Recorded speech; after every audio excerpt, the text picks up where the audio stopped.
they see me, they know that every day when I'm breathing, it's for us to go farther, you know? Every time I speak, I want the truth to come out. You know what I'm saying? Every time I speak, I want to shiver. You know, I don't want them to be like, they know what I'm going to say because it's polite. They know what I'm going to say. And even if I get in trouble, you know what I'm saying? Ain't that what we're supposed to do? I'm not saying I'm going to rule the world or I'm going to change the world, but I guarantee that I will spark the brain that will change the world. And that's our job, is to spark somebody else watching us. We might not be the ones, but let's not be selfish, and because we're not going to change the world, let's not talk about how we should change it. I don't know how to change it, but I know if I keep talking about how dirty it is out here, somebody's going to clean it up.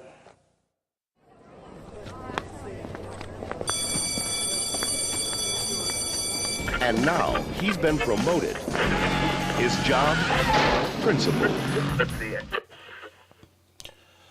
And we're live. Good evening, everyone. This is Uche Njoku, Sneaker Principal, and welcome to the Sneaker Principal Podcast. A little difference tonight. First of all, I hate to say this, it's been a while, so I'm going to stop there. It's been a while, and that's fine. But right now, something that's a little bit different this evening is the fact that as I'm checking everything, making sure everything's working, is the fact that I'm actually live on Instagram.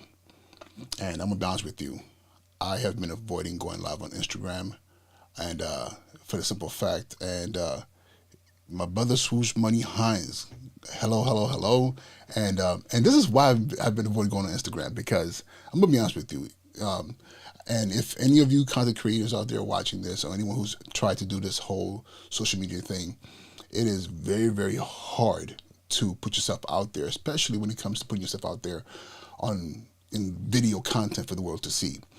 And I've enjoyed putting stuff on TikTok because TikTok just seems not too serious. And I felt on Instagram, all of a sudden things get really serious on Instagram. But however, a lot of my colleagues and people that I deeply respect in my field of education are on Instagram. And so I think, and I see what they're doing on Instagram, and I want to be part of that sphere of content creators that are really addressing education and putting my 2 cents into the realm on how to better support our students, our families, our teachers, fellow administrators, and just educators in general. So I'm putting myself out there, and I'm going live on Instagram from now on, and yeah. So please forgive me if I'm screwing up this Instagram thing in any capacity. But again, I'm expanding myself, you know. So as you all know, at least, and if you don't know who I am, you know, my name is Uche Njoku. I am a high school principal in New York. I've been an educator for the past going on 17 years, and a principal for 6 years, going on 7 years. Yeah, my time as a non-administrator is slowly dwindling down as my time as an administrator is increasing. So God willing, increasing towards meeting that 10-year mark as an administrator, a couple more years. But this evening, what I want to talk about, first of all, let me make sure. Oh snap! Okay, see, that's the other thing I mess up. I do a really bad job at really making sure that I am shouting out my listeners and viewers. And right now, my sister, my twin, Rama Chinoye Walker, is on here. She said, "This is awesome. Thank you so much." And also a fellow educator. You know, my sister is a special education teacher and aspiring leader. And I love it because I myself was a special education teacher in New York City as a teaching fellow. So those of you who are in New York City and you're teaching fellows, guess what? You know, you can take that 2-year commitment, turn it into a career, and even all the way up to being a school leader. So again, thank you so much, Rahma, for shouting me out and showing love. So, where do I start?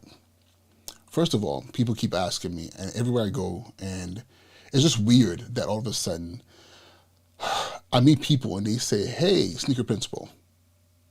Crazy, right? Just, "Hey, Sneaker Principal," not Uche, not Mr. Njoku, Sneaker Principal. I have students of mine who are saying to me, "Yeah, Mr. TikTok, how you gonna have more TikTok than your student, more followers than your students? And I'm like, I wish my followers on TikTok were that number that I had that I have on TikTok, which is like 122,000 followers, was the same number I had on YouTube or on Instagram. But hey, that's for another day, and in God's grace, God will get there. But it's very interesting how powerful this space is, social media, and how it's really moving us as a society. Listen, sis, you inspire me. You inspire me. I see what you're doing, and you're actually moving faster than I am. I'm talking to my sister. She is going to be a school leader, and she's going to break my record. I think I became an assistant principal in 6-7 years. She's going to break my record. I feel it. I think she's going to be a principal like within the next 2 years. I'm not trying to jinx anything, but that's how hard she's moving. So you're the one who inspires me. As I was saying, social media, how powerful it is, and the power that we have of creating identities in this space, and the power that we have in this space to really, when people talk about the metaverse and creating and being able to live within the real world, physical world, and living in digital space, this is what we're able to do with social media. And again, it's so powerful how we're able to do, we're able to just establish careers and institutions all virtually in this space. I want to give another shout out to Shanier Slick Hand, another amazing educator and colleague of mine. And so thank you for joining, and much love to you. So yeah, social media. And so like I said, I'm going to places and people are like, I was saying, oh, Kimmy1A, hey, what's up? So a lot of people, I go to places and people are just literally calling me Sneaker Principal. And this has been my handle on our username in Instagram, IG, all these different places. And then of course I have my podcast. And when I say people, literally, I've gone to places and people just call me out. I've had the chancellor of New York City schools call me Sneaker Principal, the former chancellor. I've had deputy chancellors. I've had superintendents. I have people who have literally walked in my building the first time and they say, hey, the Sneaker Principal. And people who are looking at my feet saying, so you're the Sneaker Principal, so what's on your feet? And it's funny, it's fun, sometimes it's weird, it's surreal, because I'm thinking to myself like, yo, how is it possible, this idea? Because it was a friend of mine who said, you know what, you should be the Sneaker Principal. And I just thought, what am I gonna do with that? And as time went on, it became something. And I think it's become something positive. And I am still learning the space. I'm still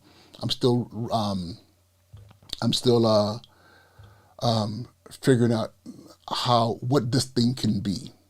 And again, it's extremely laborious, if I could say that, because creating content and trying to find your voice in social media it's a challenge, especially when there's a potential for it to be something that can be very useful to people.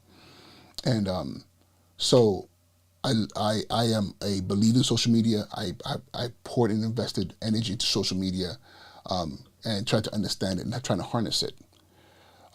However, I've also, or better yet, I'm also seeing the dark side of social media.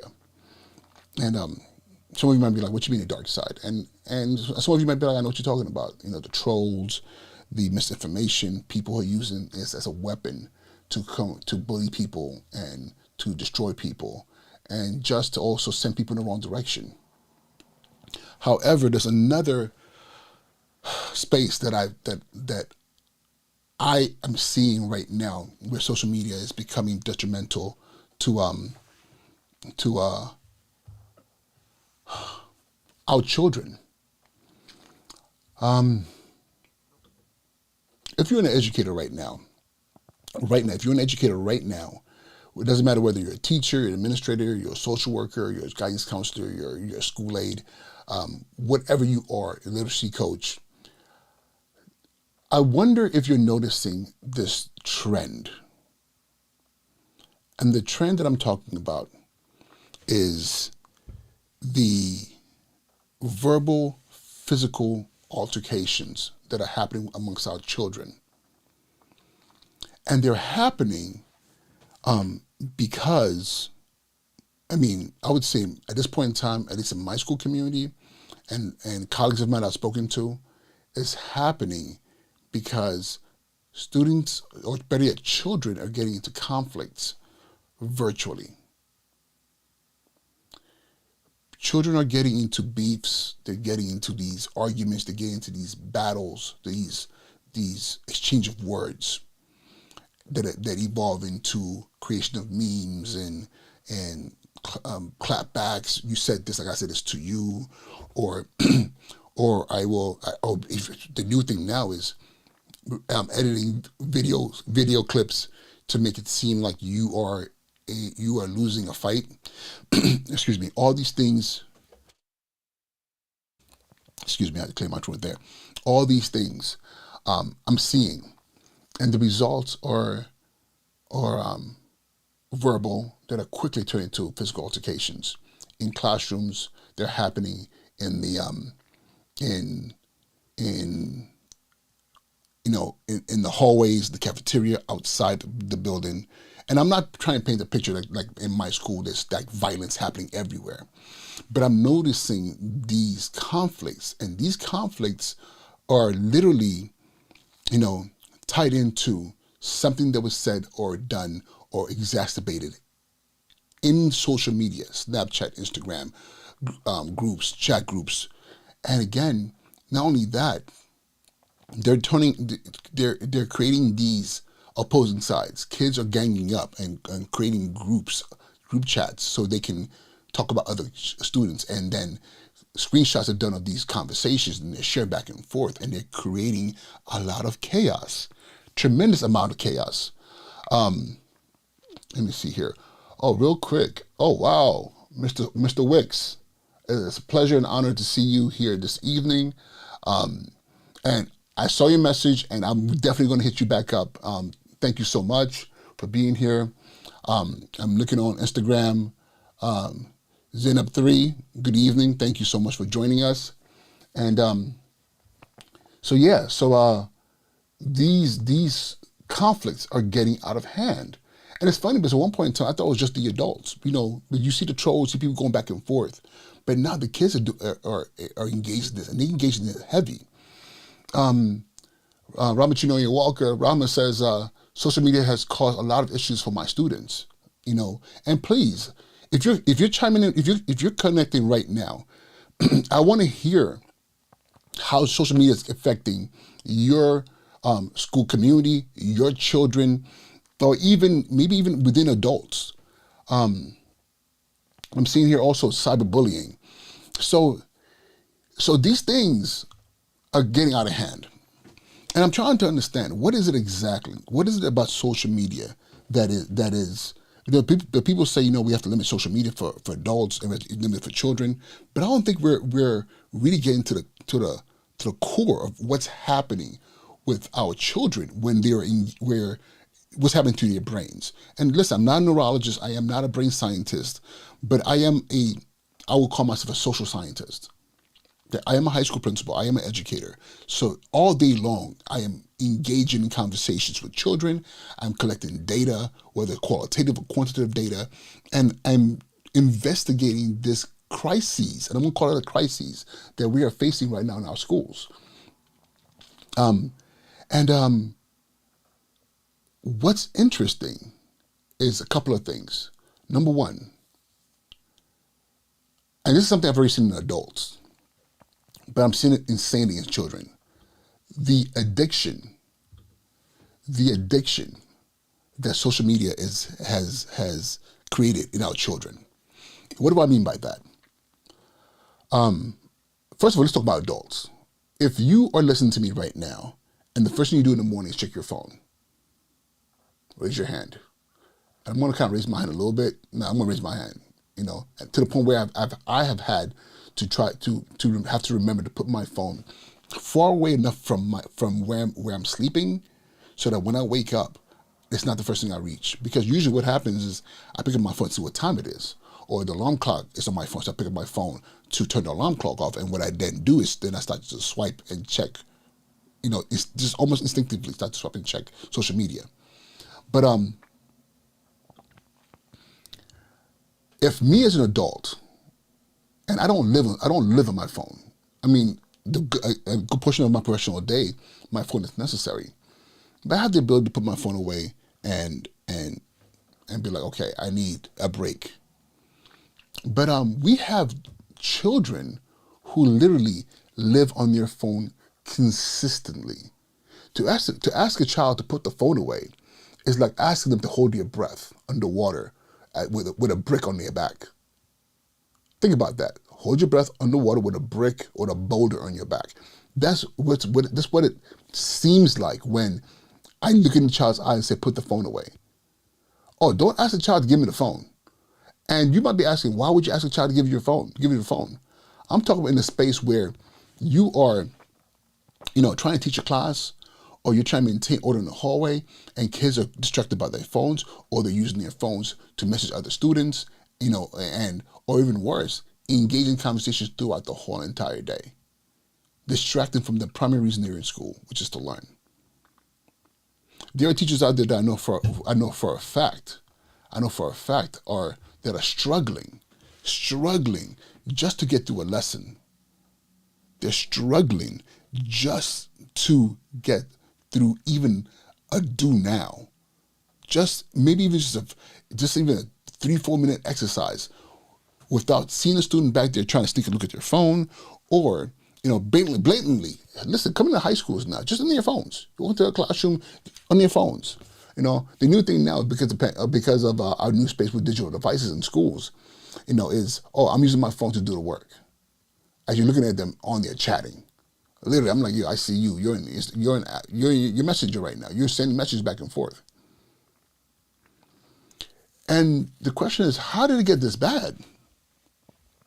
How did we get to the point where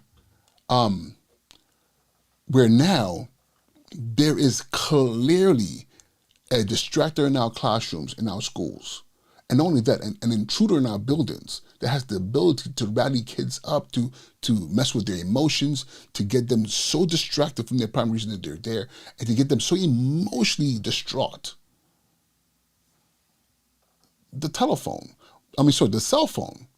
But it's not even the cell phone itself, but all the cell phone is just, in most cases, metal and plastic, and silicone, right? But what it stands for, what it is, the ability for this thing has to be an extension of who we are. And now to be able to communicate without being in front of someone, engaging them, talking to them, shaking their hands, and being able to ask yourself, what am I going to say? How am I going to handle this interaction with another human being? Our cell phone, our devices has to totally eliminate that. So now people or even children are creating these spaces in their brains where they're just doing whatever they need to do, within that space without thinking about consequences. Rama says, when I tell my 13-year-old she is grounded from her phone, she has an entire heart attack. Same with my students. It distracts instruction. The pandemic didn't help this issue. Ooh.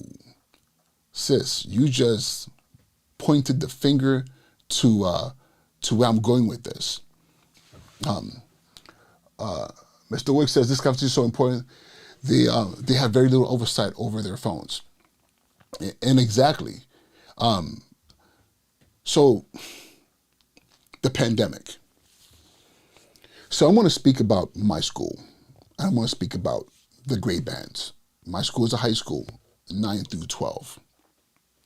And everybody, the phone is an extension. It's like the phone is glued to your hand, and and all of a sudden, look, I swear to God, the human, we're going to start growing eyeballs right up here, right here, on our hairlines, because the number of times people are walking down the hallway like this, and I have to stop them, but yo, look up. And I'm talking about high school bodies. I'm talking about big bodies, like adults. But also, a number of times I see teachers doing the exact same thing, And listen, I'm gonna call it what it is. I'm gonna tell myself, You know, my phone is essential to me during the day because I get literally minimum 100 emails a day. Some days like double that. So I'm always trying to get through my emails as I'm moving around. I might be sitting in the classroom doing an observation. I got to look at my emails. What if something comes in? So we're all in that space, right? Now, back to the pandemic. Think about this. I'm just going to round it up. For about 2 years, we were quarantined. You know, some of us more than others, but we were quarantined. You know, some of us were able to go out, you know, to work and we would come back home as soon as possible, so we weren't out there, you know, risking catching the corona, right? And our children, for the most part, were sequestered. They were literally in house solitary confinement. You're confined to this house. We're not going out there. If you go out there, you have to wear a double mask and ski mask and helmets and goggles and everything, right? But the safest place a child had was home. So like I said, I work in a high school, 9 to 12. My seniors right now, my 12th graders, the last time before this school year that the whole entire community was on campus, they were sophomores. They were 10th graders. So think about this. They were in the 10th grade. Halfway through the 10th grade, they were cut off. What? Yeah, 10th grade came, bam. They were cut off from school. They had to be at home. So they spent half of the 10th grade year at home, then all of their junior year at home, then they're back now senior year. So they lost a year and a half of being outside in the real world. But the one thing that was good for the seniors right now is they had at least 9th and 10th and a part of 10th grade to really engage in their social development. How do I talk to people? How do I address issues? That interpersonal communication. There was space for that to be engaged in, right? Then we have our juniors.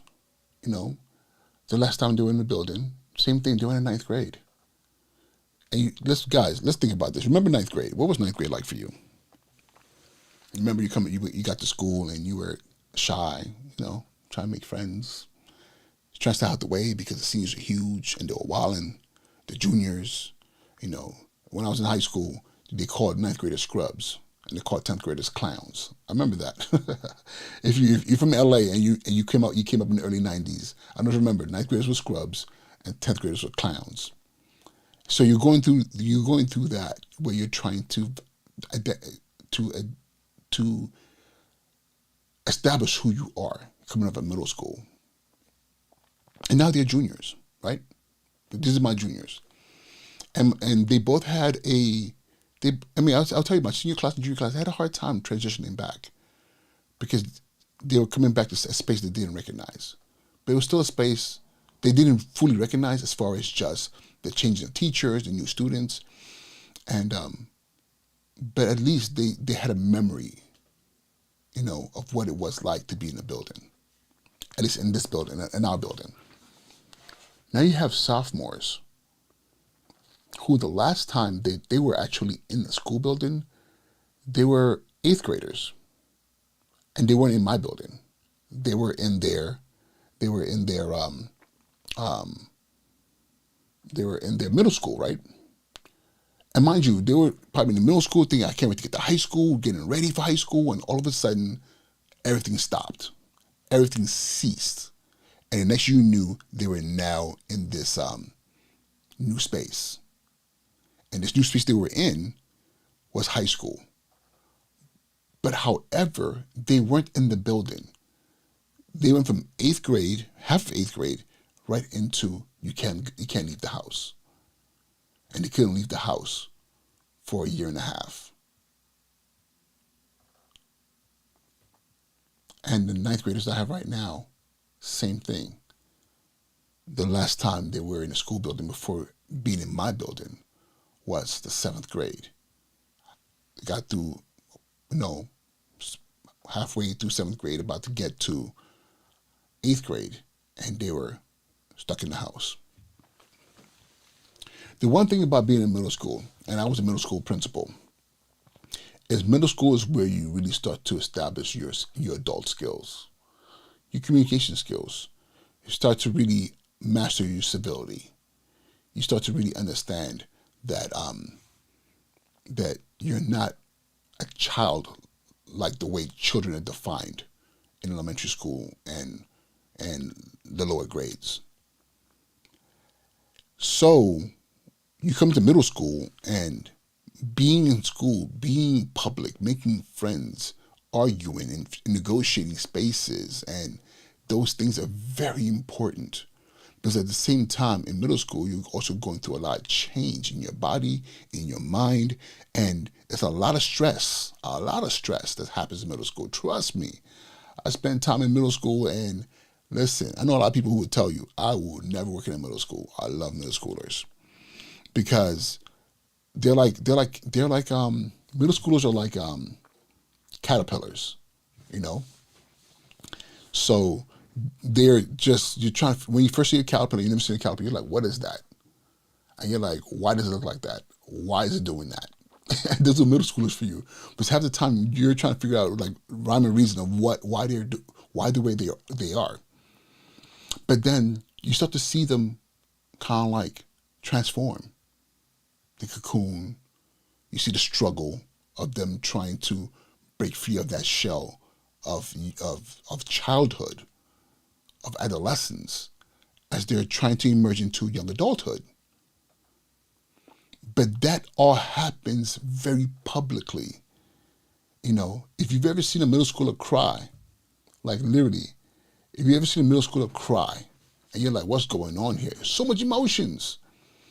If you ever see a middle schooler excited or in awe of the world, or, you know, some of you parents don't want to hear it, when your middle school, when your baby girl, baby boy says, I have a boyfriend or girlfriend, all that, you know, when you see a middle schooler, you know, walking down with their boyfriend and girlfriend holding hands, that negotiation of who I am and trying to meet the expectations of my parents and my teachers and my principal, all these people in the real world as they're guiding me through the world. It is a critical point in a child's upbringing, in their development.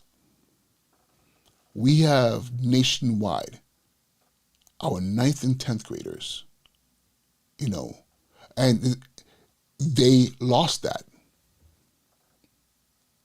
You know, our 9th graders were starting to get into the cocoon, and it was stopped. Our 10th graders were in the 8th grade about to burst out and be the butterflies they were supposed to be. But it was stopped. It was crushed. And that created this thing that I didn't coin this term. It's a term that's always existed, but I'm labeling this experience for these students, for our children, as arrested development. Their growth was stopped. It was arrested. And as a result,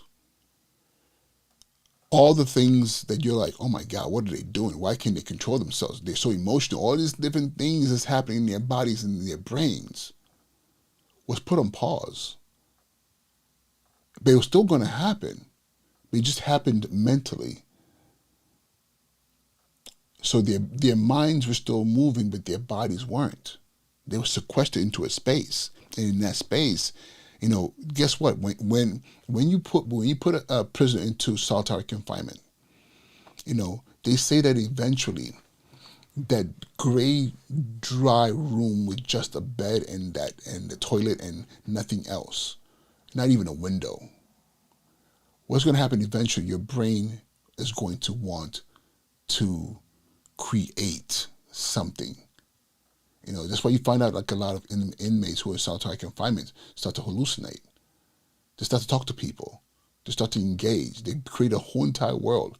You know, I've heard about inmates who've literally met the love of their life, got married, had children, were aging, all in their heads as they were sequestered into a space. So now, What do you think was happening? Is happening with a child, with your child, with children, our students during. What do you think was happening during the pandemic while they were sequestered, where they were quarantined?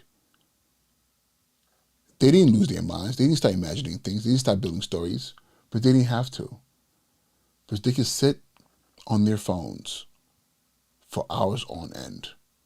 You're not going outside to play. You're not going to school. You're not jumping on a train. You are just in the house. And you're just on your device. Because through the device, you could talk to friends. You can make friends. You can laugh. You could watch a movie. You could do whatever. You could play games and communicate. But all that was happening just like I'm talking to you right now. And I would say 90% of the time was all through text. So you can, and then the thing about this, you could be anywhere you want to be, anywhere you want to be. And this is what they did. And this is no fault of their own. Because again, we were all locked up. We were all quarantined. You know, when I was quarantined, I created this podcast as a way to kind of address the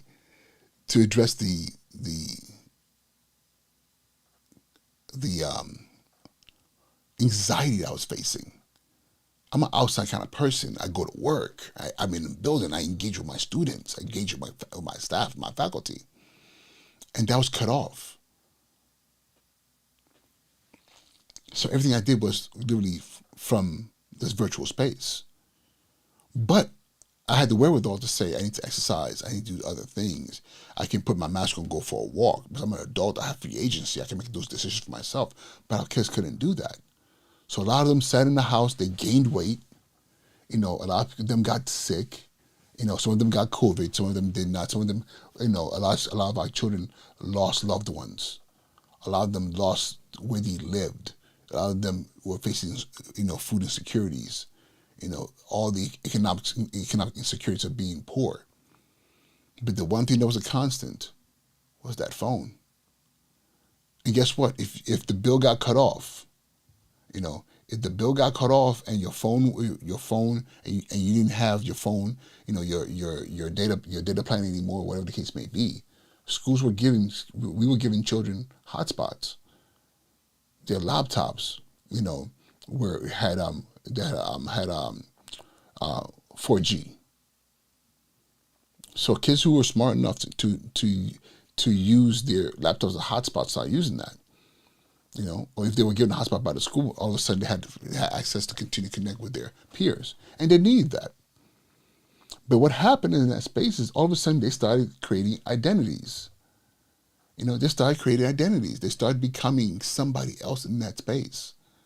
You know, and by becoming somebody else in that space, it becomes very dangerous, because that quiet, reserved, cool, chill, you know, 12, 13-year-old, now online, you could be Ty in the real world, but you could be Ty Boogie, Killer 123 G5K, and Ty Boogie, Killer, you know, 35K, whatever, can be a little bit more aggressive. You can talk shit. You know, you control people because whether they didn't know who you were or they knew who you were somebody. And how addicting is that for an adolescent brain? Because to be a gangster, to be somebody, to be popular, takes work and effort. How you dress, how you speak, how people take you. But listen, I'm not trying to make fun of people who stutter. I was a stutterer growing up, and I still stutter. But me, you know, imagine me. I'm trying to imagine me as a kid during this pandemic with my stuttering problem. It didn't matter. I didn't have to say anything. Just use my fingers and type. And I didn't have to type properly. I didn't have to know how to spell, but trust me, I've read a lot of screenshots of highly inappropriate messages between students that had to be addressed. And half of them, we were like, okay, what are you even trying to say here? But it was, and Rama, you're right, you could be whoever you want to be online. And again, that in that space, in that space of creating this identity to be who you want to be. It's super addictive. All of a sudden, you might go from having two best friends in person, or none, or maybe having an imaginary best friend, to going online. All of a sudden, you have an audience, and you have to do nothing for that audience. You just have an audience, and that's what our children are doing. That's what they were doing.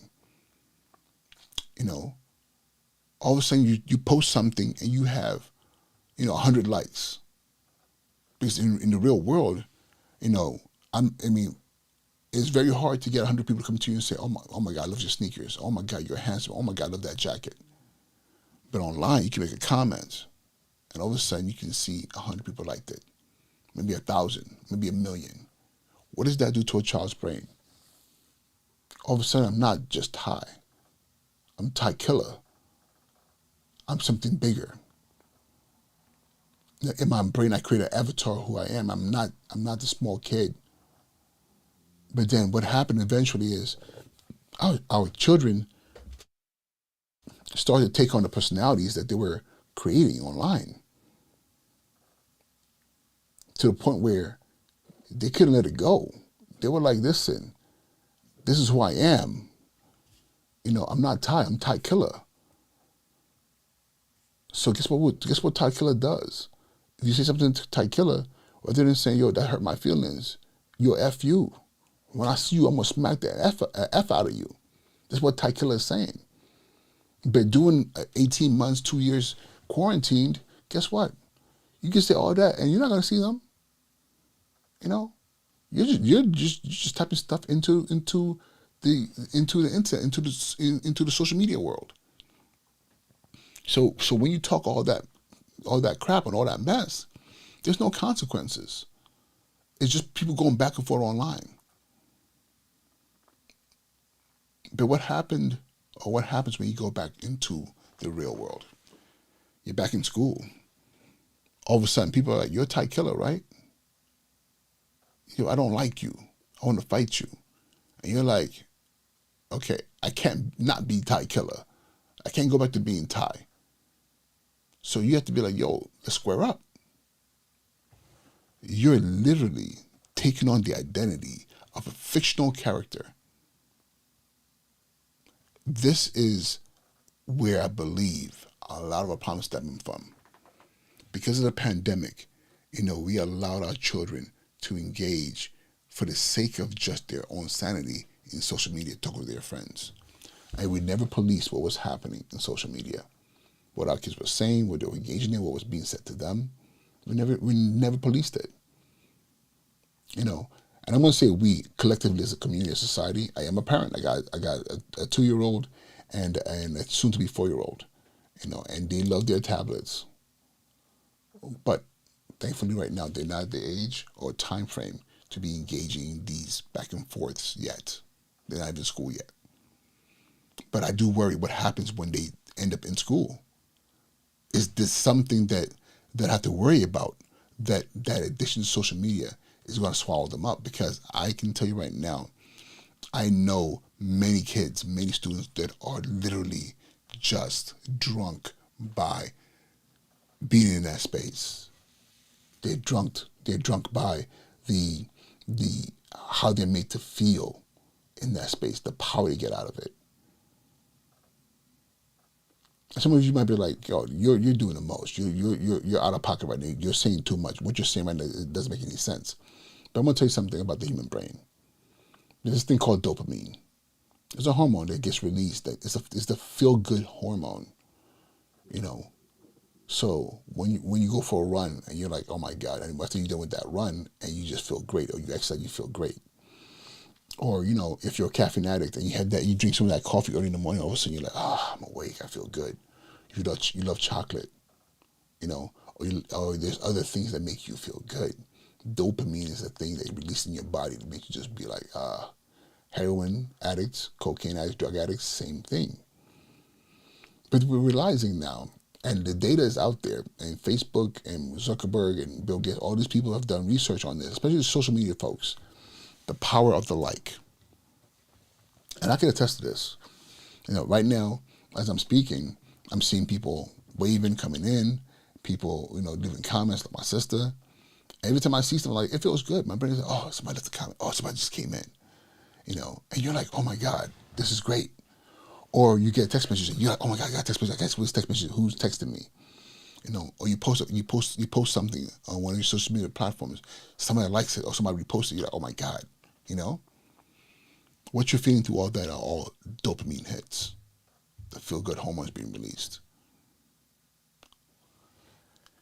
Imagine a young brain, 12, 13, 14-year-old. They're still trying to figure out their bodies and their space. And all of a sudden, they're getting those dopamine hits all day long. Every time their phone pings, every time they get a like or they get a message. It's in some cases when you look at your phones, and some of you have done this before. You look at your phones and there's nothing there for a couple of hours. How many of you guys feel bad or feel like, oh my God, what's going on? How come nobody likes me? How come nobody's messaging me? How come nobody's texting me all day? And we're adults. So imagine what it's like for an adolescent, or better yet, a young person who lives on their phone, and they live for what content comes out their phone.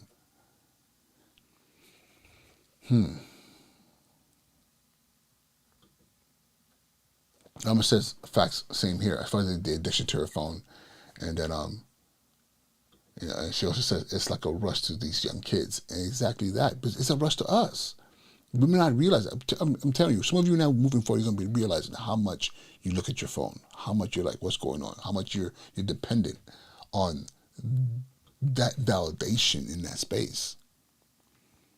But we're the adults. We're still holding a responsible job, but it's still moving as we need to. But however, our children, they're not there. It's like they're getting hit a crack every single time something happens on that phone. And don't let what's happening be, yo, so and so says something about you. So it's not only the dopamine hit, but then you're getting something that's going to enrage you, hype you up. And of course, you gotta do something. You're not gonna let that kids talk about you on social media and not respond. This is how kids are thinking.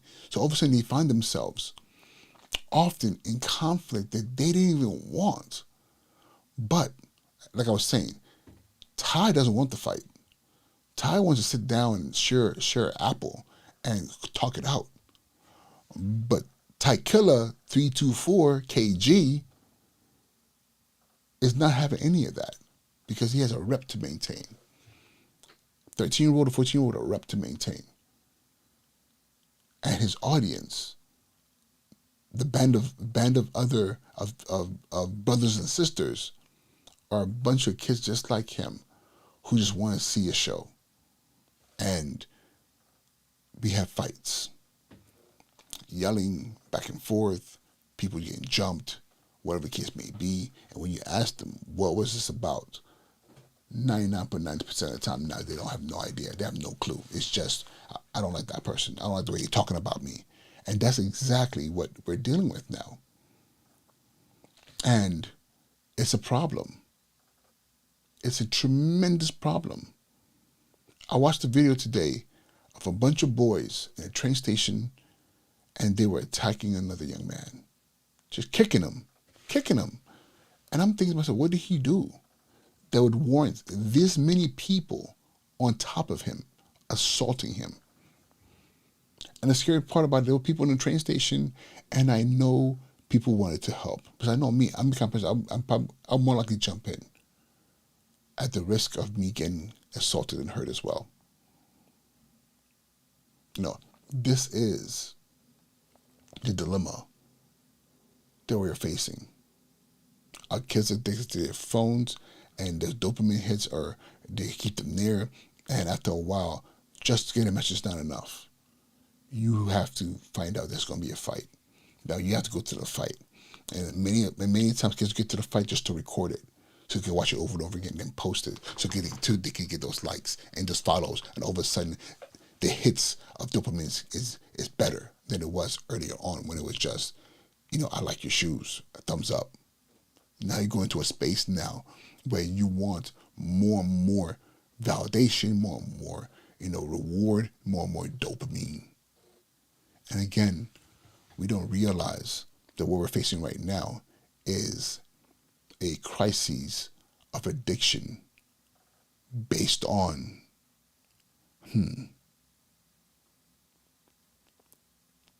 the overstimulation is coming from social media. And I was having a conversation with a colleague who asked, is it possible that we're so far gone that what we're seeing here is literally a new pandemic? And I was like, what do you mean a new pandemic? I'm saying ways to all the people here who jumped on here. Again, for those of you who listen, who jumping on right now, this is the first time I've ever gone live on IG.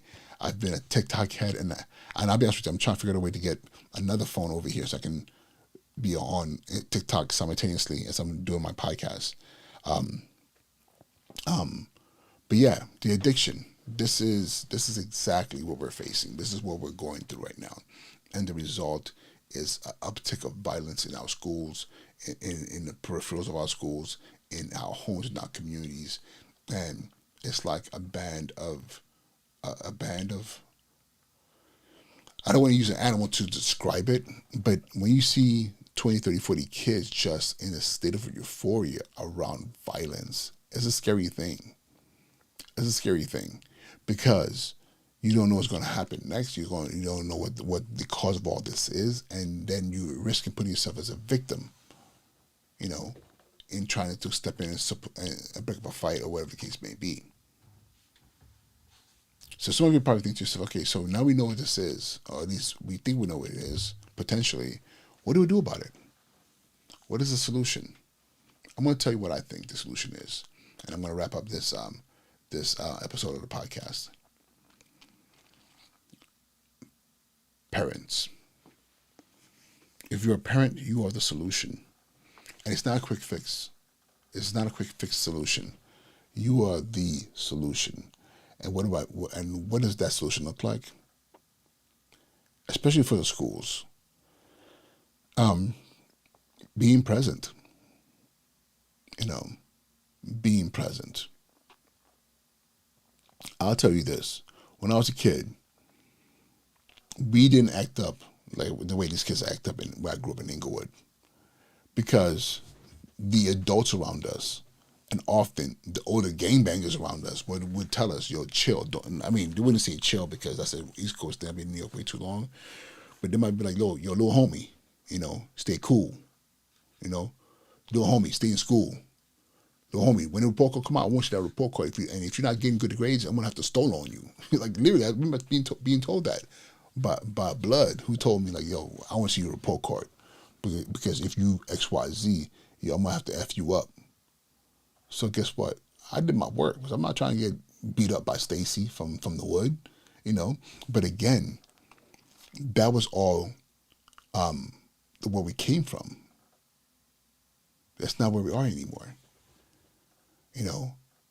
But at least back then the adults were present and they were the ones who were engaging us and making sure, their presence, was felt all the time. And nowadays, and a big part of it has to do with the world we live in now, society and work and everything else. It's hard to get parents there. And all the people are saying, oh, the parents talk to your kids. And so I don't think that's enough. So you're asking, like, what do you, then if you're saying it's parents, and you're acknowledging that they're so busy and there's so much going on. But I'm saying to parents, take time off. You might have to eat that one paycheck, that for that day, whatever the case may be, to engage your school community, to spend time with your children. But I'm going to be selfish in saying to engage your school community, because I really believe the more parents we have around, the more that they're present in our schools and our hallways, it's a game changer. Because all of a sudden what you see is kids are going to start to manage their behavior, because the most powerful tool in their lives is mom and dad, or just mom or just dad, or whatever your home configuration is. It might be a grandparent or auntie or uncle. But unless these people are just completely degenerates and they don't care, if they know what you're doing is wrong, they're going to speak to you. In some cases, they might have to get in that. You know what I'm talking about. But at least they're going to be knowledgeable of what's happening and be able to engage the child. You know, so we got to have parents back in the building. We got to have parents in the building volunteering. We got to have parents out there, you know, helping to move kids up. We have to create opportunities for parents to become friends with each other. You know, I lived in a school once where I worked in a school once where the parents, the PTA, the parents present in our space, on campus was so strong. What I mean by so strong, there were parents always around, and they were always around. But they weren't just around for the sake of being around. They were volunteering in the morning for morning arrivals. They were there in the cafeteria during the day. They would chaperone trips. You know, they would come hang out at the school and be like, how can I make myself useful? And what happened is these parents became friends, and we had a true community. And as a result, our kids were like, wait a minute, Mama's here? Wait a minute, Miss Johnson's here? Yeah, I can't wild out because Miss Johnson's gonna go ahead and tell my mother that I was wilding out, you know, and then it's gonna be over for me. You know, people might say, well, schools need to do a better job of communicating. But let me tell you something. There's been several occurrences, at least in my school, I know in other schools, where by the time that fight happens or the conflict happens, the yelling match, whatever the case is, there's been weeks of back and forth on social media that we're not aware about. So if you as a parent say, listen, I am going to scrub my child's social media once a week, meaning I'm going to listen, get that phone and it's going to be unlocked. I'm going to go through every space they're in, you know. And there are apps out there that allows you to clone your child's phone. And listen, I don't know anyone in particular that to recommend to you, so don't ask me. But there are ways to track what's happening, even if it's just usage and how much time is being spent on certain apps. You need to know these things because this is the foundation of having this conversation with your children so that you're able to, you know, come up with a plan to really support them. Y'all, this social media online addiction is real. And and literally our children's brains have changed and transformed over the course of the pandemic. And now we're in a state of crisis and we need to do something about it. So again, like I said earlier, one of the things that can be done is making sure that parents are present in these spaces, in our schools, and they have relationships and the kids know who they are. So because, listen, at my school, at the end of the day, when kids are dismissing, you know, there are way more kids than there are the adults who are out there. So we do our best. And my kids are good enough to listen, but we do our best to make sure that we can get them to where they need to go safely. But if we have more parents out there, more community members, where the kids knew who they were, and those community members and parents knew who know most of the kids are, it changes everything. It changes everything. You know, I wish I could clone myself and have like 10 of me, 20 of me, but I can't, you know. But then if I did that, it would just be a copy of me. There'll be no variety, a personality, an approach to addressing children. And I believe families and parents are very, very important in this process.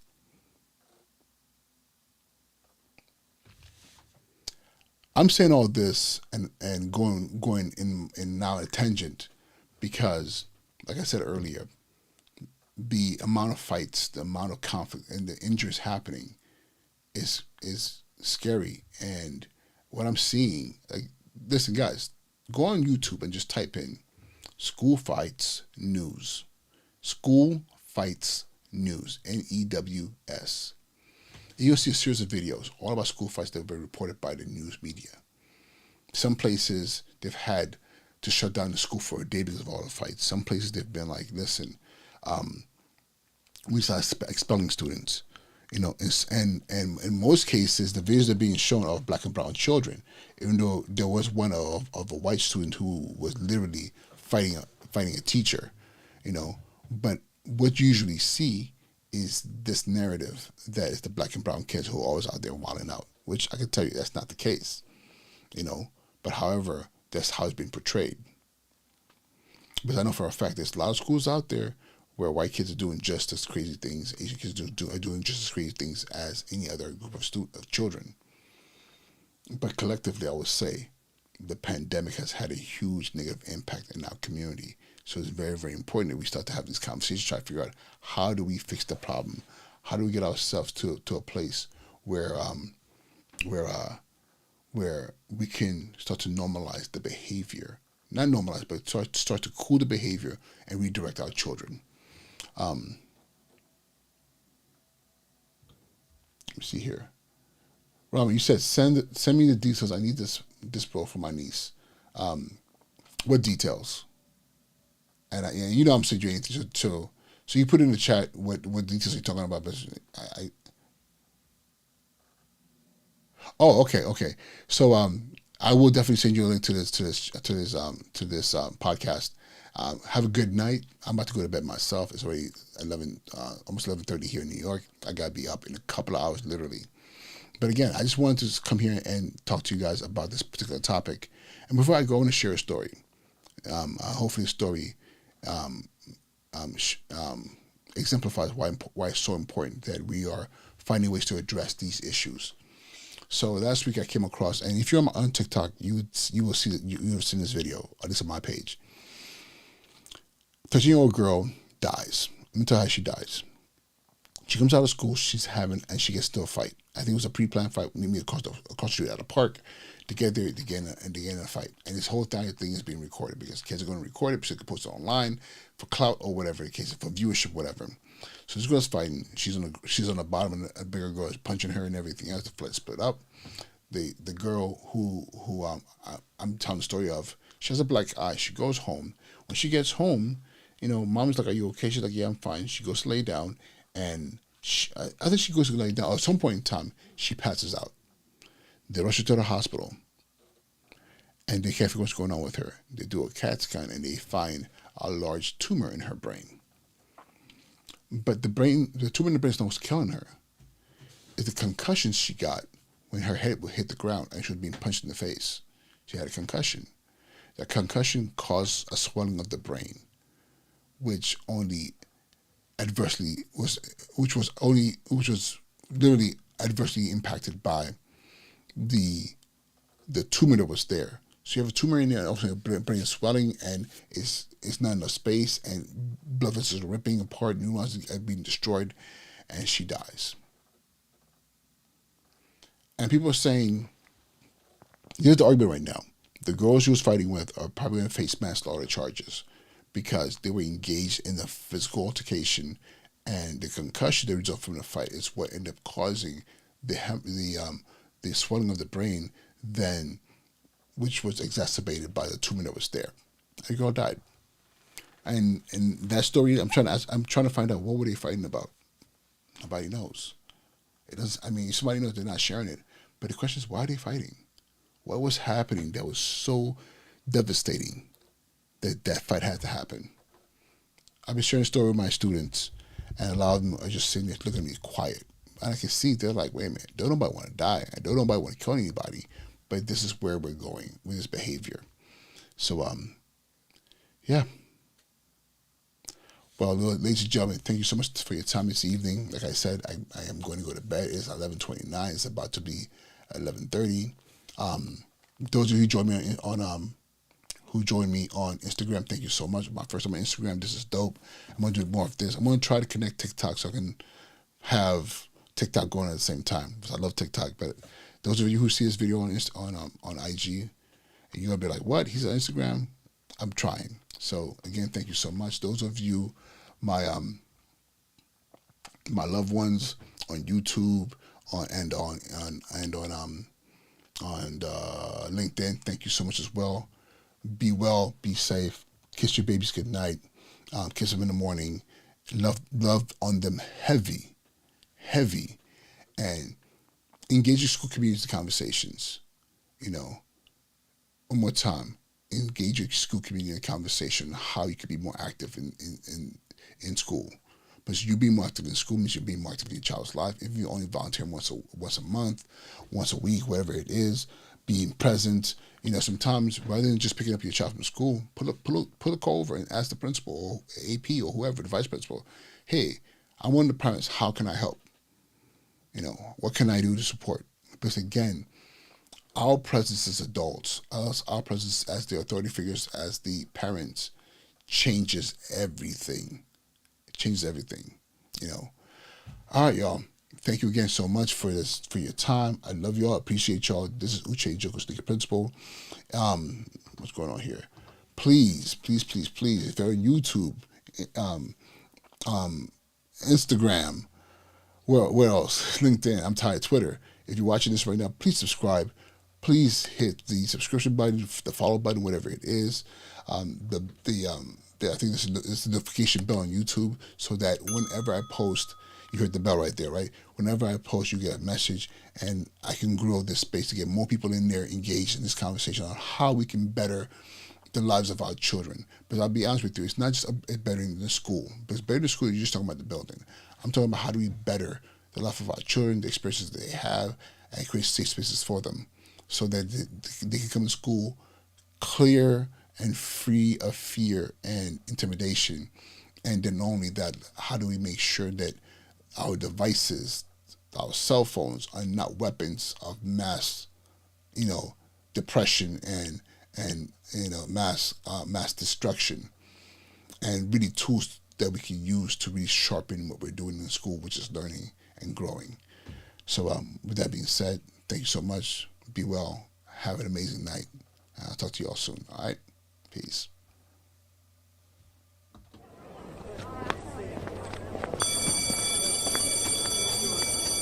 And now he's been promoted. His job, principal. Let's see it.